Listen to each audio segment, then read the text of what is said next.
Thank you, Jessica, for that introduction. Thanks for coming. So, where do you want to start? Well, I definitely think we should nose breathe into these microphones as much as possible. Can you guys hear us? So, I have a question for you. Hit me. All right. So in the exhibit, there's this green jacket. It's sort of in the first room. Has everyone here been to the exhibit or just? So there's this jacket that Bowie wore in one of his early bands as a teenager that he meticulously hand-painted stripes on. He clearly had an idea of what a rock star looked like. Do you ever remember doing something like that? And who was the performer that gave you the template for what a rock star looked and acted like? I do remember doing something like that. My execution of it was less graceful than David Bowie's. But I was 18 and I was playing in an original band in Dallas, Texas, and we got a gig at a place called Mabel Peabody's Chainsaw Repair,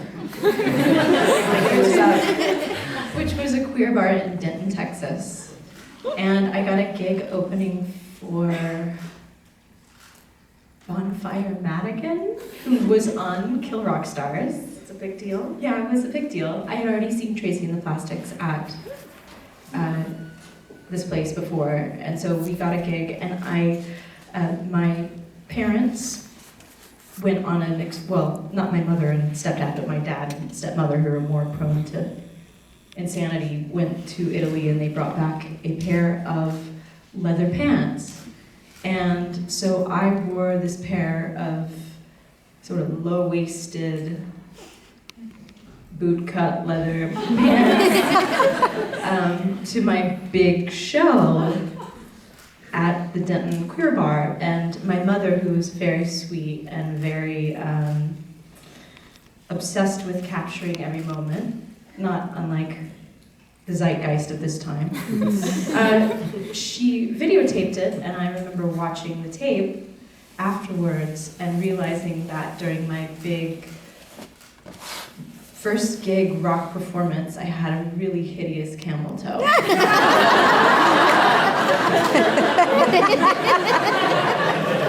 little different than the jacket. What made you think that was like or who was the person that made you think that leather pants were like the uniform, or part of conveying who you were at this bar were these pants? Well, understand that I grew up in the suburbs of Dallas, Texas, and so even now I have a saying that goes like, is this attractive or is this like cute for Dallas? That's the thing I have to criteria. But was there like who in your mind? What was someone supposed to look like when they were on stage? Who gave you that idea? At that point, when I was 17 and 18, the big things in my life were Solex and Cheapo Mato and Slater Kinney and Bikini Kill and all these things that were very like Riot Girl and late 90s, which you know nothing about.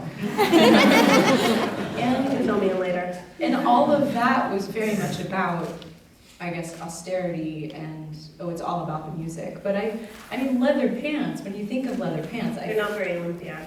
No, they're not. Maybe they were pleather? I don't know. Probably a lot of animals were harmed in the making of a camel toe, but so my idea of what it looked like to be a rocker was more about Riot Girl and punk rock and that kind of thing. So I wasn't so concerned with the aesthetic, although I think we can all agree I should have been. So you weren't like channeling Jim Morrison? Oh yeah, that's probably. Don't say the Doors didn't matter to you. All right. So One of the more obvious parallels between your work and Bowie's is a certain theatricality, maybe. When I first interviewed Annie like 8 or 9 years ago, it was a long time ago. You were opening for John Vanderslice? Yeah, at Lincoln Hall. No, it wasn't built yet. It was like that theater. It was like, it's like over by the Old Reckless. I don't know. Yeah. Okay, but I interviewed you and we were in this little like back. I just remember we were in this backstage and you were like in somebody's office chair. It was very rock and roll.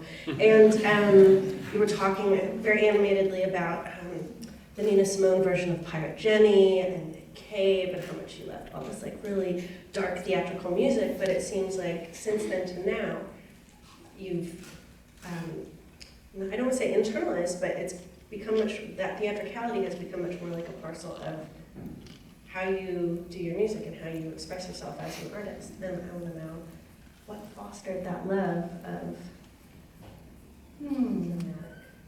music. Well, I mean, I guess when you're talking about Nina Simone and things like that, I mean, we're talking about the Great American Songbook, which is Gershwin and people who were, that was essentially show tunes. So I have a great affection for some show tunes. But I guess I was. Did you do musicals? I did, yes, but I was always in the chorus. So I didn't really do musicals because I couldn't dance and I wasn't. You were in a triple threat? Yeah. You were the Ciara of your school? I did more theater in high school. I did a lot of things growing up that were, I guess, somewhat theatrical. And I, more than being theatrical myself and being good at being theatrical, I was kind of more on the theoretical side and was very interested in Stanislavski and Strasberg and the Actors Studio, and I got very into that as a kind of intellectual exercise. But I was very shy, and so I wasn't good at being in theater because I would sort of skulk to the background and have to wear black because I had so much anxiety that I had a sweating problem. So, real talk.